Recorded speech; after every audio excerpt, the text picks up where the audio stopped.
I'm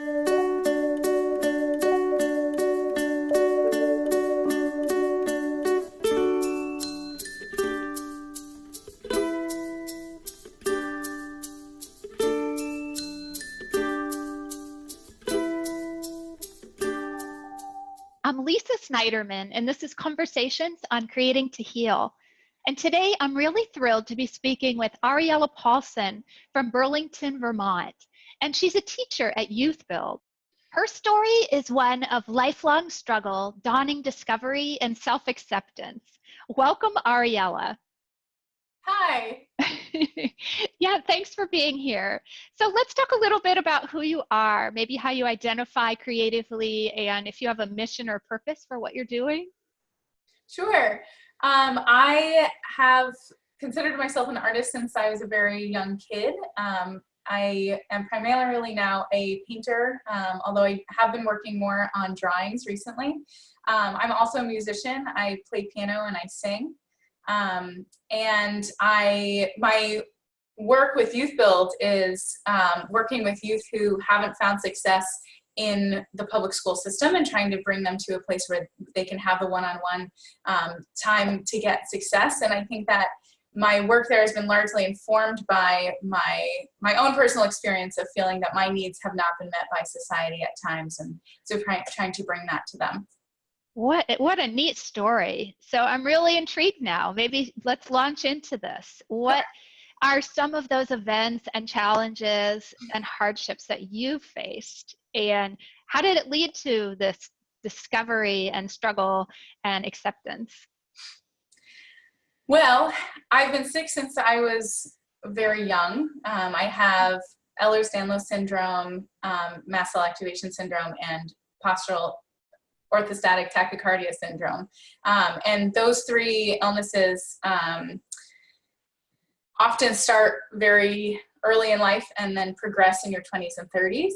And I definitely noticed symptoms going back as long as I can remember, definitely migraines and GI issues starting in like 4th and 5th grade. I also got Lyme disease in 6th grade, which kind of spurred everything on as well. So my experience in school was just being very introverted.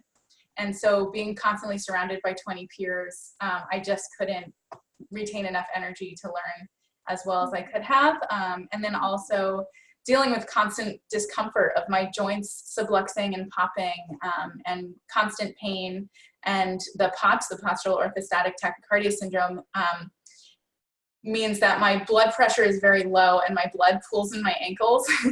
And so I'm not getting enough oxygen to my brain often. So I would often be sitting in class thinking, I know this information.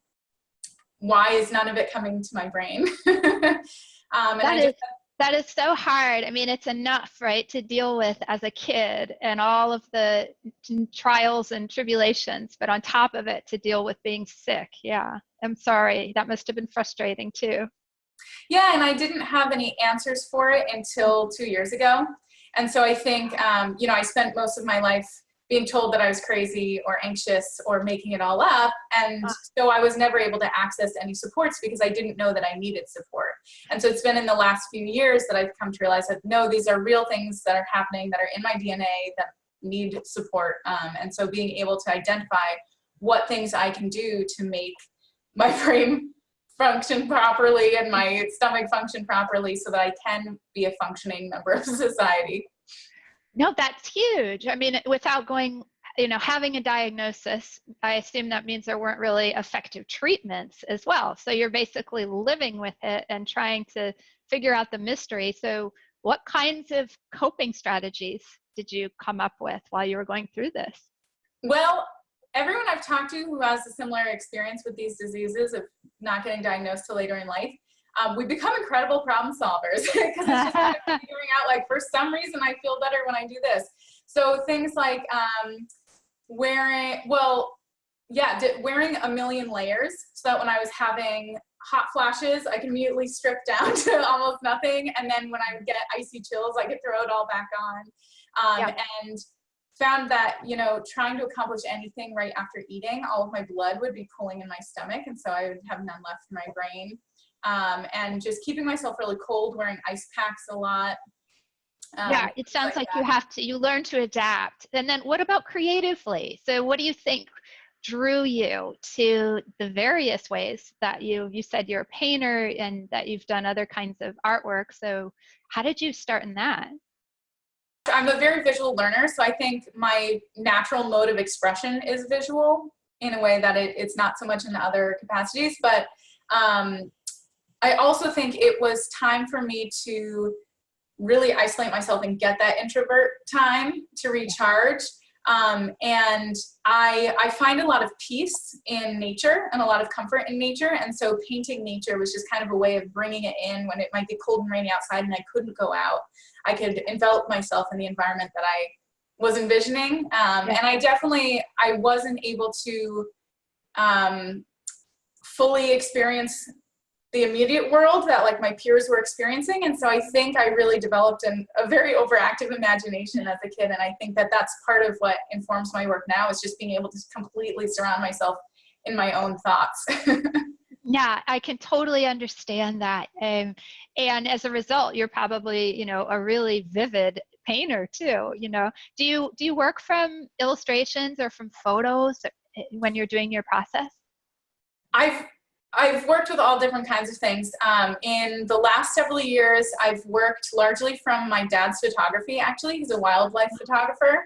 And he just takes these incredible action shots of birds primarily. And at one point in college, I just got to a place where all of a sudden I realized I'm just obsessed with birds. And really, I want to be painting them 100% of the time. Wow, yeah. And so I just embraced it. And, people made fun of me and called me the bird lady and whatever, but it's just so cool to be working from his photography and feeling that connection with him. And many of my best experiences in nature were with my dad. And so it brings back that nostalgia of being a kid and like sneaking around by a fox den or a beaver dam, and working from his photos that way. So I wanted to find out a little more about the healing and creating process for you. So how has creating helping you? And I know, people experience healing in really different ways.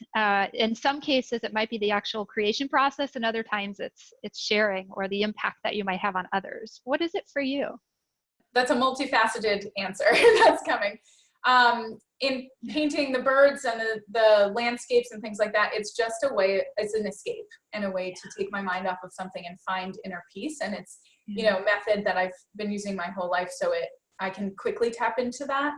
I've also been finding in the last 2 years, for the very first time in my life, that I'm doing autobiographical art, which I've never done before.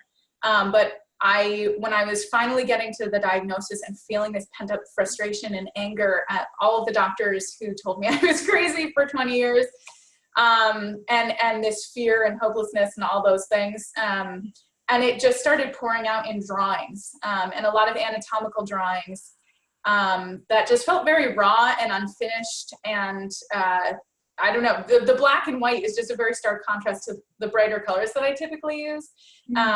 But it feels really cool to process, like, when my spine misaligned and I had horrifying symptoms and terrible pain, being able to visualize what is happening in my spine itself and being able to draw that was a really cool way of processing that and coming to terms with it, and then saying it's okay and it's kind of actually beautiful in a weird sublime way. And then the third thing is I've started blogging and writing, and I have never identified as a writer ever in my life. I actually in college would drop classes if they made me write long papers. Yeah. And in the last year, I started a chronic illness blog that has just been an amazing way. Like, I find sometimes when I'm just lost in all of it that I need to write immediately to get it all out of my system. Yeah. And again, that's totally new for me. So I don't know where it came from, but it's been really cool. I just started as journaling. And then when I started putting out on my blog, I just got so much feedback from people saying, like, coming out of the woodwork and saying, oh my God, I've been dealing with chronic illness my whole life and no one's ever described it like this before. Thank you. And like, friends who I'd known my whole life and I never knew they had diabetes or fibromyalgia, and all of a sudden they're telling me this. And I just found this amazing shared vulnerability that I found the more vulnerable I was on my blog, the more people just came coming out, because we crave it so much. And it's been really healing for me and for other people, and hearing from them is really helpful to give me strength as well. Yeah, thank you for sharing that. I have a very resonant experience, meaning that it's the same thing. I find it's an invitation when we share our stories. It's an invitation for others to do the same, and that when we allow ourselves to be vulnerable, others can really tap into that, and they want to share their story, and it's cathartic and healing, it seems like, for everybody involved. So I want to invite you now to share a little piece, something that's meaningful to you, and then maybe talk about why you've picked that one. So for my bird paintings, I tend to paint from experiences that I've actually had face-to-face with animals. And I've been doing a bunch of series like this one that have dark portraiture backgrounds like you would see with humans, and trying to focus on their facial expression and posture, and really anthropomorphizing the animals to make them feel very human. So trying to capture a specific mood and personality.